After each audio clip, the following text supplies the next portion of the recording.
নামাজের আগে যে আজান দেওয়া হয়, শুরুর দিকে কিন্তু সাহাবাদের আজানের প্রতি জানছিল না।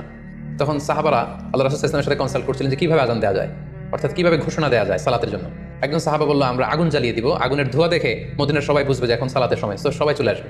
আরেকজন বলল, না, প্রতিদিন আগুন জ্বালানো এটা নিরাপদ না, বরং আমরা খ্রিস্টানদের মতো বেল বাজিয়ে দিব। তো এক একজনের এক এক পরামর্শ শুনে আল্লাহ রাসূল সাল্লাল্লাহু আলাইহি ওয়াসাল্লাম কোনো সিদ্ধান্তে আসতে পারলেন না। তারপরের দিন একজন সাহাবা চমৎকার একটি স্বপ্ন দেখলেন। উনি স্বপ্নে দেখলেন যে একজন লোক, খুব সম্ভবত ফেরেশতা হবেন, তার গায়ে দুইটা সবুজ রঙের জামা এবং তার হাতে বেল। তখন তিনি ওনাকে জিজ্ঞেস করলেন, আপনি কি ঘন্টা বিক্রি করেন? তখন স্বপ্নে সেই লোকটি বলল, ঘন্টা দিয়ে তুমি কি করবে? তো সাহাবী বললেন যে ঘন্টা দিয়ে আমরা নামাজের জন্য আহ্বান করবো। ঘন্টার চাইতেও যদি চমৎকার একটা আইডিয়া তোমার সাথে শেয়ার করি, সেটাকে তুমি শুনবে? সাহাবী বললেন, হ্যাঁ শুনবো।